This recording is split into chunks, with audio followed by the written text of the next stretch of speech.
नमस्कार मंडळी, सर्वांना श्री स्वामी समर्थ। अन्नपूर्णा मातेचे महत्त्व आणि कथा। शास्त्रामध्ये अन्नपूर्णा ही अन्न, सौभाग्य आणि संपत्तीची देवी मानली गेली आहे। देवी अन्नपूर्णेची मूर्ती घरात ठेवल्याने सुख समृद्धी मिळते। हिंदू धर्मात देवी अन्नपूर्णेला विशेष स्थान आहे। अन्नपूर्णा मातेची अन्नाची देवी म्हणून पूजा केली जाते। देवी अन्नपूर्णेच्या आशीर्वादानेच कुटुंबातील सदस्यांना अन्न मिळते।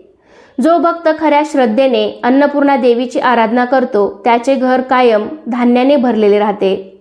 धर्मग्रंथामध्ये अन्नपूर्णा देवीला अन्न, सौभाग्य आणि संपत्तीची देवी मानले जाते। आपल्याकडे लग्न झाल्यानंतर मुलीच्या हातात अन्नपूर्णा देवीची मूर्ती देण्याची प्रथा आहे। याचा अर्थ असा होतो की ती मुलगी ज्या नवीन घरात जाते त्या घरात देवी अन्नपूर्णेच्या रूपाने धनधान्याची संपन्नता व्हावी। त्यामुळे देवी अन्नपूर्णा घरात असणे खूप शुभ मानले जाते।